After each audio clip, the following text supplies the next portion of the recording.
नमस्कार छात्रों, आज हम कक्षा 10 विषय वाणिज्य जो माध्यमिक शिक्षा विभाग उत्तर प्रदेश की ओर से ऑनलाइन क्लास चल रही है, उनमें कक्षा 10 विषय वाणिज्य का पाठ उपयोगिता व उपयोगिता ह्रास नियम के विषय में पढ़ेंगे।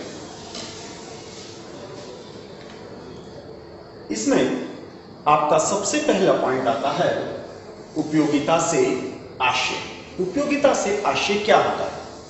उपयोगिता से आशय होता है किसी भी व्यक्ति के लिए वस्तु की उपयोगिता का होना। जैसे इसका अर्थ साधारण शब्दों में हम जानेंगे, किसी भी व्यक्ति द्वारा किसी वस्तु या सेवा से प्राप्त होने वाली संतुष्टि की मात्रा को उपयोगिता कहते हैं। अर्थात उपयोगिता के अंदर क्या होना चाहिए? अर्थात उपयोगिता के अंदर आवश्यकता पूर्ति करने का लक्षण होना चाहिए, उसमें आवश्यकता पूर्ति करने की शक्ति होनी चाहिए। अब दूसरा हमारा पॉइंट आता है उपयोगिता के लक्षण या विशेषताएं। इसमें आप कैसे जानेंगे कि उपयोगिता के अंदर यानी कि किस व्यक्ति के अंदर कैसे कैसे लक्षण होने चाहिए, उसकी व्यक्तिगत भाव को लेकर या फिर वस्तुओं के भाव को लेकर। इसमें जब आप उपयोगिता के लक्षण या विशेषताओं का ज्ञान प्राप्त करेंगे तो उसमें आता है व्यक्तिगत के स्वभाव, रुचि, आदत पर निर्भर है। व्यक्तिगत स्वभाव से आशय होता है कि जो उपयोगिता होती है वो व्यक्तिगत होती है, वह व्यक्तिगत होती है और व्यक्तिगत होने के कारण प्रत्येक व्यक्ति का स्वभाव, उसकी रुचि, उसकी आदत ये भिन्न भिन्न प्रकार की होती है। तो प्रत्येक व्यक्ति के लिए प्रत्येक वस्तु की उपयोगिता अलग अलग होती है और ये किस पर निर्भर करती है? स्वभाव, रुचि और आदत पर निर्भर करती है। दूसरा हमारा इसमें पॉइंट आता है अनुमानित संतुष्टि की शक्ति है, यानी कि जो अनुमानित संतुष्टि है। उपयोगिता क्या है? उपयोगिता अनुमानित संतुष्टि करने का एक प्रकार है। तीसरा आता है सदैव एक समान न हो, अर्थात प्रत्येक व्यक्ति के लिए जो वस्तु की उपयोगिता होती है वो प्रत्येक समय में समान नहीं रहती, वह सदैव समय के साथ साथ बदलती रहती है। तीसरा होता है आवश्यकता की तीव्रता। तो जो आवश्यकता होती है उसे प्रत्येक व्यक्ति ये चाहता है कि मेरी आवश्यकताएं शीघ्र पूरी हो जाएं। तो वस्तु की उपयोगिता, अगर हम आवश्यकताओं की गति तीव्र कर देंगे तो हमारी उपयोगिता की गति भी तीव्र हो जाएगी, अर्थात बढ़ जाएगी। उपभोग वस्तुओं से संबंध। पांचवा पॉइंट आपका आता है उपभोग वस्तुओं से संबंध। उपभोग वस्तुओं से संबंध होता है कि इसके अंदर किसी भी वस्तु का नैतिकता से संबंध ना होकर केवल वस्तुओं से संबंध होता है। अर्थात किसी वस्तु को जो व्यक्ति उपभोग करता है केवल उन्हीं वस्तुओं का संबंध उपयोगिता से होता है। छठा हमारा पॉइंट आता है नैतिकता से संबंध नहीं। कोई व्यक्ति कितना भी अच्छा है, दूसरे व्यक्ति के लिए वह उपयोगी हो भी सकता है और नहीं भी हो सकता है। ठीक उसी प्रकार से उपयोगिता नैतिकता विषय से संबंध नहीं रखती। इसमें केवल उपभोग वस्तुओं को दर्शाया जाता है, यानी वस्तुओं का उपभोग हो रहा है तभी उसमें उपयोगिता का संबंध आता है। तो ये हमारे लक्षण और विशेषताएं आपको याद करना है। दूसरा हमारा पॉइंट आता है उपयोगिता के प्रकार। उपयोगिता के कितने प्रकार होते हैं? उपयोगिता के दो प्रकार होते हैं, सीमांत उपयोगिता और कुल उपयोगिता। सीमांत उपयोगिता क्या होती है? सीमांत उपयोगिता जब कोई व्यक्ति एक ही वस्तु की एक से अधिक इकाइयों का उपभोग करता है। जब कोई व्यक्ति एक ही वस्तु की एक से अधिक इकाइयों का उपभोग करता है, तब उस वस्तु की अंतिम इकाई से प्राप्त होने वाली संतुष्टि की मात्रा को सीमांत उपयोगिता कहते हैं। सीमांत उपयोगिता कितने प्रकार की होती है? सीमांत उपयोगिता 3 प्रकार की होती है। कौन कौन सी? एक तो होती है धनात्मक सीमांत उपयोगिता, दूसरी होती है शून्य सीमांत उपयोगिता और तीसरी होती है ऋणात्मक सीमांत उपयोगिता। और उपयोगिता का दूसरा प्रकार होता है कुल उपयोगिता। कुल उपयोगिता से क्या है? कुल उपयोगिता जब कोई व्यक्ति किसी वस्तु या सेवा से प्राप्त होने वाली संतुष्टि की मात्राओं का संतुष्टि प्राप्त करता रहता है, तो उससे एक वस्तु से अधिक इकाइयों का प्रयोग होने पर उसकी कुल एक संतुष्टि की मात्रा का योग कुल उपयोगिता कहलाता है। अब हम इसको चित्र के माध्यम से समझें, तालिका के माध्यम से। अब हम सीमांत उपयोगिता तालिका द्वारा इसका स्पष्टीकरण करेंगे। मान लीजिए किसी व्यक्ति की किसी वस्तु की जो इकाई लेता है, ठीक है, वो कितनी भी इकाई ले सकता है, 1, 2, 3, 4, 5, 6, ठीक हो गया। तो इसमें अब हम बात कर रहे हैं कि सीमांत उपयोगिता कैसे बनेगी।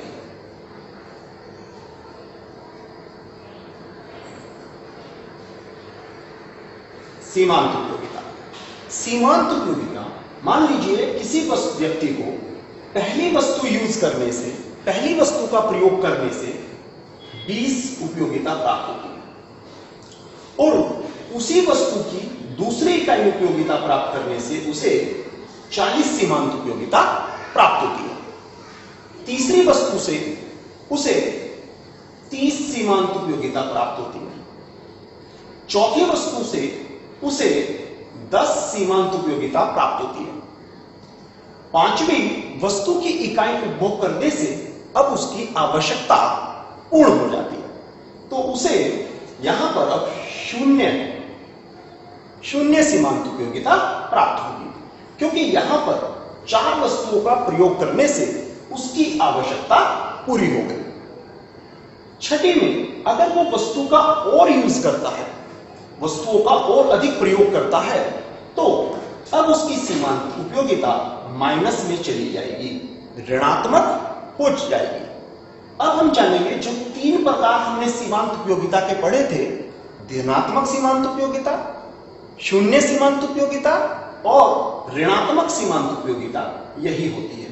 तो ये जो प्रारंभ के आपने 4 पॉइंट देखे हैं, ये हमारे धनात्मक सीमांत उपयोगिता कहलाएंगे। धनात्मक सीमांत उपयोगिता होगी, और ये जो हमारी शून्य होगी, ये हमारी शून्य सीमांत उपयोगिता कहलाएगी।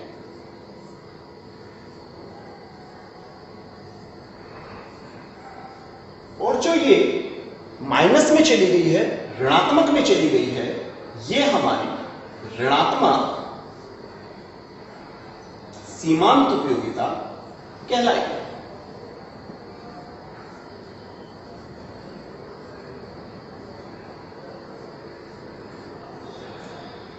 ये चीज हमारा सीमांत उपयोगिता क्लियर हो जाता है।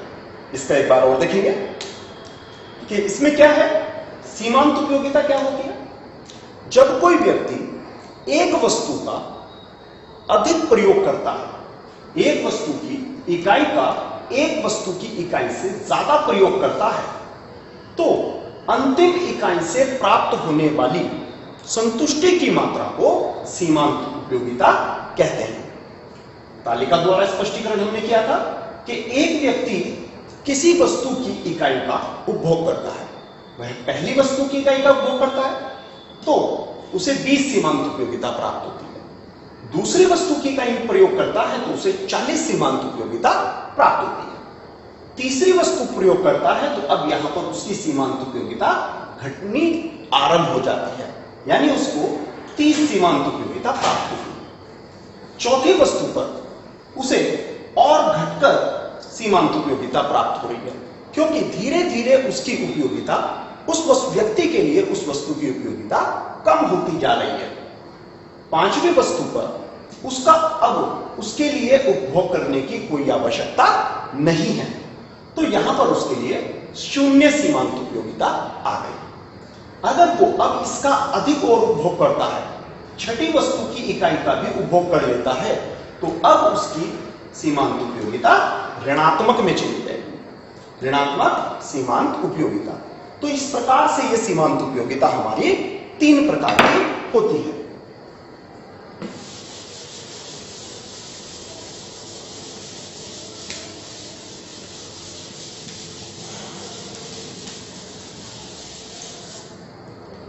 अब हम इसके दूसरे पॉइंट की बात कर रहे हैं, कुल उपयोगिता। कुल उपयोगिता से अभी आपने पढ़ा था, कुल उपयोगिता से क्या? कुल उपयोगिता होती है कि एक व्यक्ति द्वारा एक वस्तु की इकाई का अधिक प्रयोग करने पर जो उसे प्रत्येक इकाई से जो संतुष्टि प्राप्त होती है, उस संतुष्टियों का प्रत्येक इकाई से प्राप्त होने वाले संतुष्टि की मात्रा का योग कुल उपयोगिता कहलाता है। ठीक, अब इसके बाद हम इसको तालिका से देख रहे हैं। तालिका में जैसे अभी हमने पढ़ा था वस्तु की इकाई,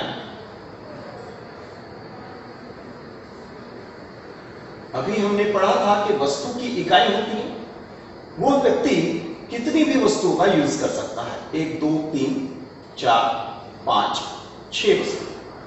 उसके बाद वो इनकी सीमांत उपयोगिता निकालेगा।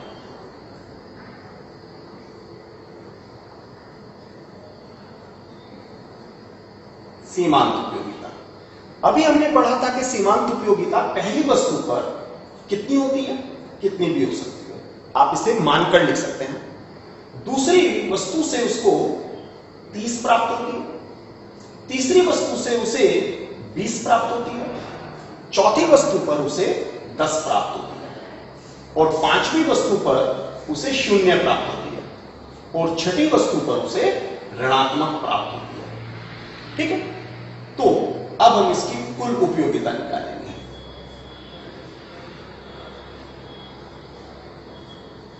कुल उपयोगिता, कुल उपयोगिता क्या होगा कि प्रत्येक इकाई से प्राप्त होने वाली संतुष्टि की मात्रा का योग।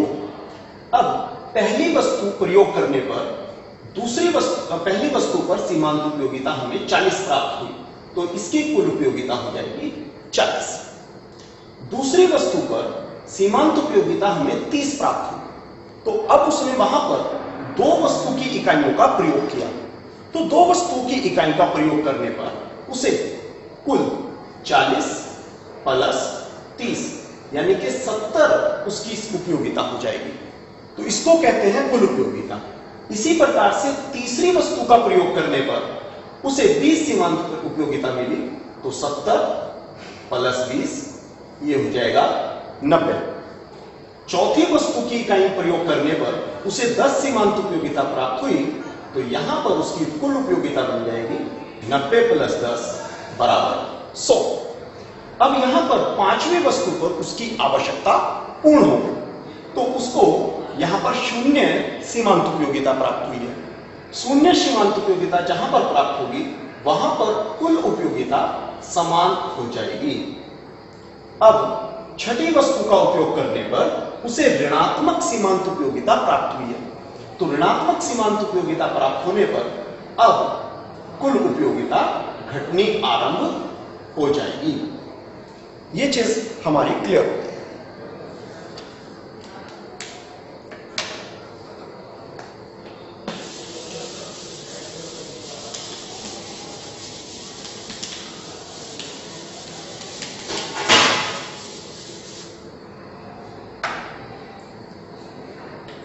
इसी में अब हम दूसरा अपना टॉपिक तैयार करते हैं, सीमांत उपयोगिता ह्रास नियम से क्या आशय है?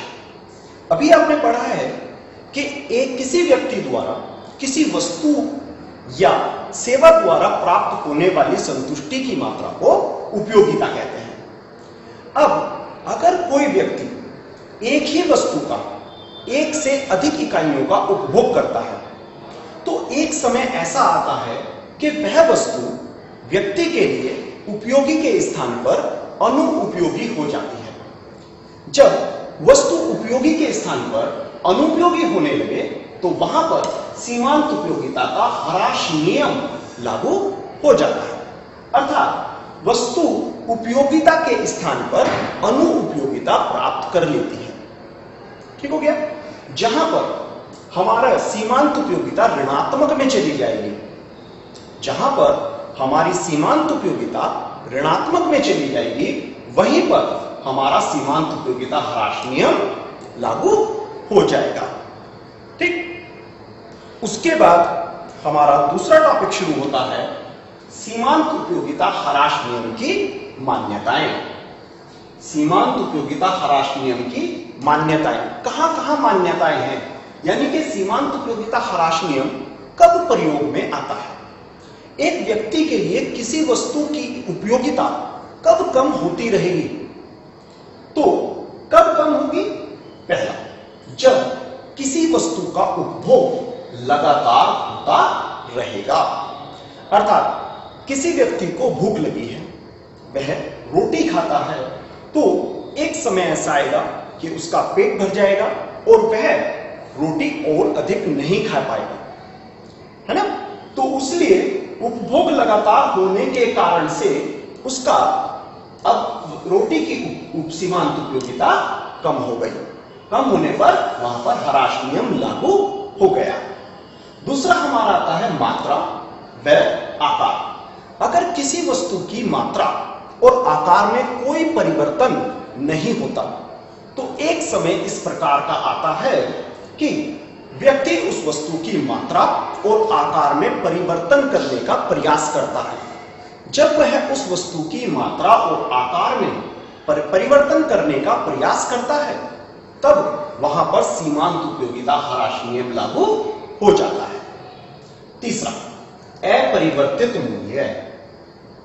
यदि किसी वस्तु के मूल्यों में परिवर्तन नहीं हो रहा है तब तक तो वह उस वस्तु के उपयोग करता रहेगा, लेकिन जैसे ही वस्तु का मूल्य परिवर्तित हो जाएगा तो वह उस वस्तु की उपभोग में कमी करना आरंभ कर देगा। जैसे किसी वस्तु का मूल्य 10 रुपए से 15 रुपए हो जाए तब मूल्य में परिवर्तन में वृद्धि होने के कारण से वह उसका उपभोग करना बंद कर देगा या कम कर देगा, तो वहां पर ह्रास नियम लागू हो जाएगा। अगला हमारा पॉइंट आता है स्थानापन्न वस्तु के मूल्य में परिवर्तन नहीं होना चाहिए। अगर नहीं है तो सीमांत उपयोगिता लागू हो रहेगी, और अगर स्थानापन्न वस्तुओं के मूल्य में परिवर्तन हो जाता है तो वहां पर ह्रास नियम लागू हो जाएगा। ठीक, उसके बाद मानसिक दशा में परिवर्तन नहीं होना चाहिए। अगर किसी व्यक्ति के द्वारा किसी वस्तु का उपभोग करते समय उसकी मानसिक दशा अर्थात सोच में परिवर्तन नहीं होता है तब वहां पर सीमांत उपयोगिता लागू रहेगी, और अगर उसकी मानसिक दशा में परिवर्तन हो जाता है तो वहां पर ह्रास नियम लागू हो जाएगा। किसी व्यक्ति की आदत, रुचि, फैशन, आय आदि में परिवर्तन नहीं होना चाहिए। अगर किसी व्यक्ति की आदत में, रुचि में या फैशन में या आय में किसी प्रकार का कोई परिवर्तन हो जाता है तो वहां पर ह्रास नियम लागू हो जाएगा। और अगर सीमांत उपयोगिता है तो इनमें किसी प्रकार का कोई परिवर्तन नहीं होना चाहिए। अब इसी के आगे की बात कर रहे हैं। इसमें अब अगला हमारा पॉइंट आता है सीमांत उपयोगिता ह्रास नियम का महत्व बताइए। क्या इंपॉर्टेंस है? हम सीमांत उपयोगिता क्यों पढ़ रहे हैं? तो पहला हमारा टॉपिक आता है, इसकी इंपॉर्टेंस के अंदर पहला टॉपिक आता है कीमत निर्धारण में महत्व। किसी भी वस्तु का उपभोग व्यक्ति करता है, तो व्यक्ति जब उसको उपभोग करता है तो उसकी कीमत को देखकर करता है। तो सीमांत उपयोगिता जब लागू होती है तो वह कीमत के आधार पर लागू होती है। अभी जैसा आपने पढ़ा था कि किसी वस्तु की कीमत में थोड़ा सा भी परिवर्तन होने पर व्यक्ति उसके उपभोग में कमी कर देता है या वृद्धि कर देता है। तो वह कब करेगा? जब सीमांत उपयोगिता लागू होगी। और अगर कोई व्यक्ति सीमांत उपयोगिता लागू कर रहा है, किसी वस्तु में उसको उपयोगिता लग रही है, तो वह कीमत का निर्धारण अनिवार्य रूप से देखेगा। यानी अगर कीमत अधिक मात्रा में है और व्यक्ति का बजट लागू नहीं होता, व्यक्ति का बजट कार्य नहीं करता, तो वहां पर हराश नियम लागू होगा। यानी व्यक्ति के लिए वस्तु की उपयोगिता कम होगी।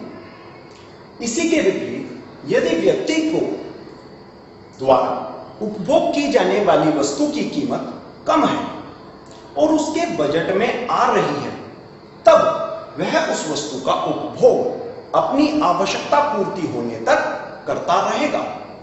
लेकिन जैसे ही परिवर्तन होगा तो सीमांत उपयोगिता में भी परिवर्तन होगा। तो इसलिए जब हम सीमांत उपयोगिता ह्रास नियम का महत्व पढ़ते हैं तो उसमें हमारी कीमत, वस्तु की कीमत मुख्य रूप से कार्य करती है।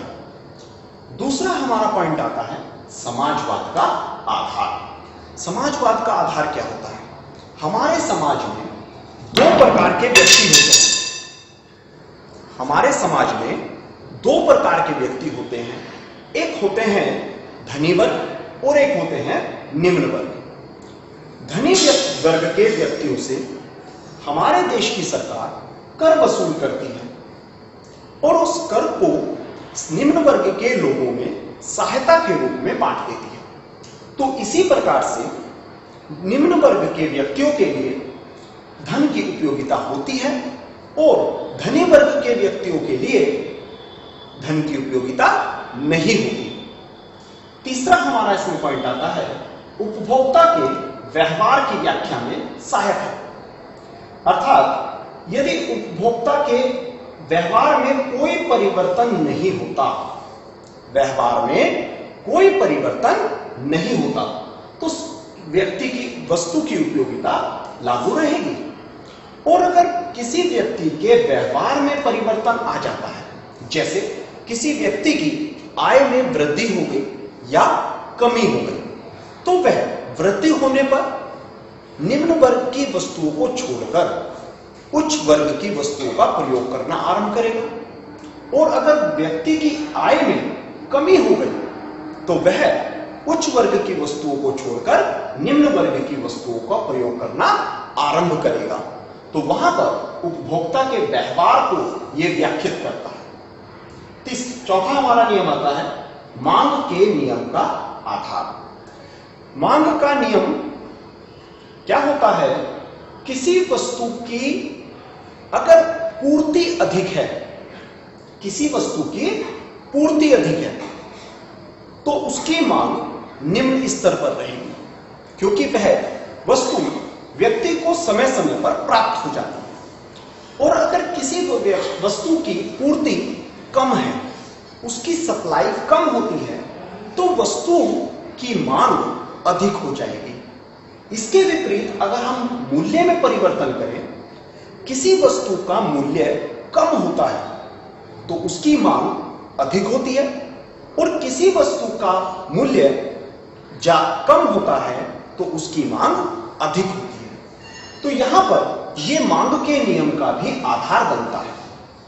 पांचवा हमारा पॉइंट आता है उत्पादन व उपभोग में भिन्नता का स्पष्टीकरण। सीमांत उपयोगिता उत्पादन से संबंध रखती है और उपयोगिता से भी संबंध रखती है। यदि किसी वस्तु का उत्पादन अधिक मात्रा में हो रहा है अगर तो वह पूर्ति अधिक मात्रा में कर पाएगा।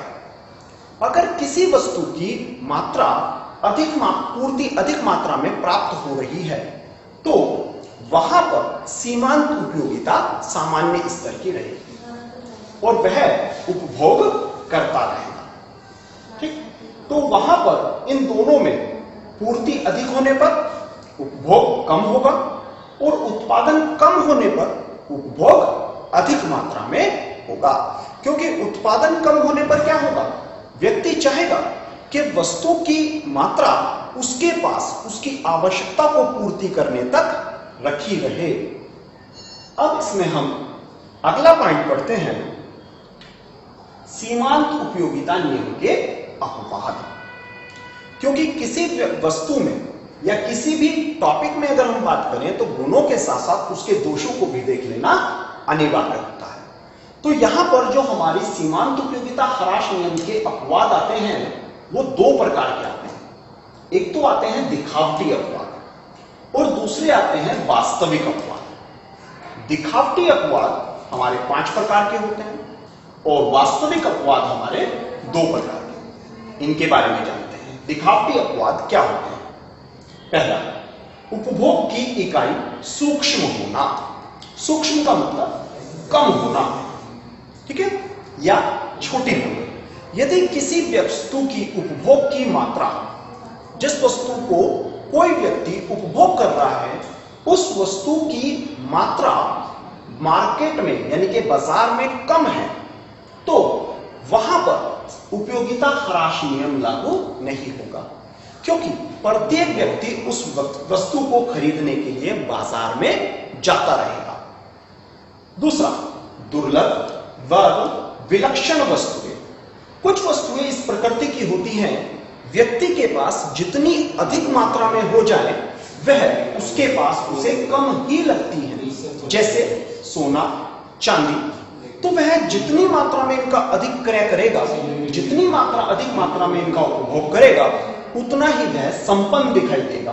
तो वहां पर सीमांत उपयोगिता ह्रास नियम का नियम लागू नहीं होता।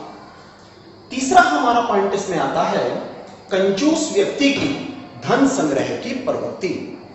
कंजूस व्यक्ति के लिए धन की उपयोगिता कभी भी समाप्त नहीं होती, इसलिए यहां पर सीमांत उपयोगिता ह्रास नियम लागू नहीं होगा। एक कंजूस व्यक्ति सदैव धन को एकत्रित करने में लगा रहता है, यह उसकी प्रवृत्ति होती है। उसके पास जितना भी धन आ जाए वह उसके लिए कभी भी मना नहीं करेगा, अर्थात उसकी आवश्यकता कभी भी संतुष्ट नहीं हो पाएगी। चौथा, मादक वस्तुओं का प्रयोग। मादक से मतलब नशीली वस्तुओं का प्रयोग। एक नशा करने वाले व्यक्ति के लिए कभी भी मादक वस्तुओं की उपयोगिता कम नहीं होती। वह एक निश्चित समय पर भी या निश्चित वस्तु को, मादक वस्तु को प्रयोग समय समय पर करता रहता है, उसके लिए उसकी उपयोगिता कभी भी समाप्त नहीं होती। पांचवा हमारा पॉइंट आता है, वस्तु सेवा के प्रयोग में वृद्धि होना। अगर जिस प्रकार से देश में जनसंख्या बढ़ रही है, घरों में जनसंख्या बढ़ रही है, उसी प्रकार से वस्तुओं या सेवा के प्रयोग में वृद्धि होती है, तो उसके लिए उन वस्तुओं की उपयोगिता में कमी करना असंभव होगा। अब बात करते हैं इसके वास्तविक अपवाद की।